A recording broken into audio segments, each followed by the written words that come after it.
Okay, good afternoon once again. Another problem ulit tayo dito. So find the measure of the arc or angle indicated, and let's assume that the lines which appear tangent are tangent. So let's go through with number one.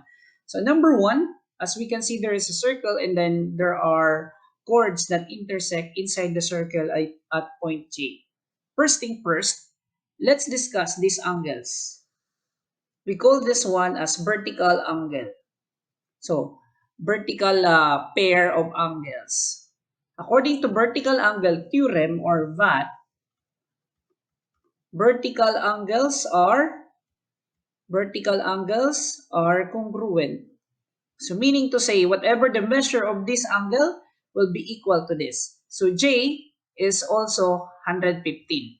Next, we are looking for the measure of arc MP here. So let's represent this as X.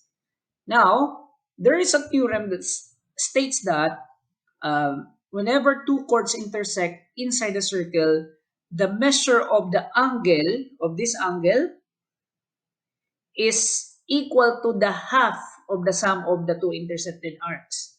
So as you can see, here we have two intercepted arcs, arc MP and arc LK. So we have this one. Okay, now let's do that. Let's form an equation. So angle J, measure of angle J is equal to half of the sum of the measure of arc, MP plus the measure of arc LK.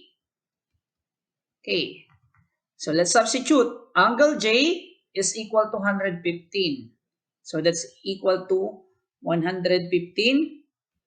And then we have 1 half. Substitute to measure of arc MP. Arc MP is X. And then we have measure of arc LK, which is 160. Okay, next. So let's get rid or let's remove the denominator so that we can easily solve by multiplying both sides by 2. So we now have 230 is equal to, so we can remove this. So 1 times x is x, 1 times 160 is 160. Now, let's transpose this 160 on the other side, combining like terms. So by transposition, we have 230 minus 160 equals x. So therefore, the value of x now is 70. So that 70 degrees is the measure of arc MP. This one is 70 degrees. Next, on number 2, as we can see, we have here a circle and then we have a tangent and a secant. Secant DE or ray DE, and then we have line EF. So there is a theorem that states that the measure of this angle, which is missing, angle E, is half the measure of its intercepted arc. So which is the intercepted arc? We have here the intercepted arc DE.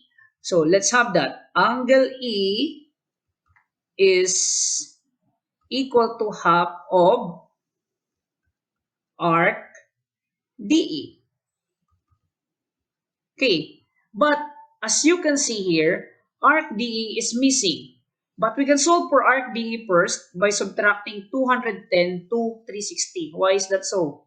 360 minus 210, and what would that be? That's 150. Why? Because the total arc, the total arc of a circle, this one revolution, the total rotation of this of a circle is 360. So 360 minus 210 is 150. So therefore, we can now substitute it to DE. So DE is 150. So angle E is going to be 1 half of 150, and 1 half of that is 75 degrees. So that's the measure of that. So that's how we solve the two problems that we have here.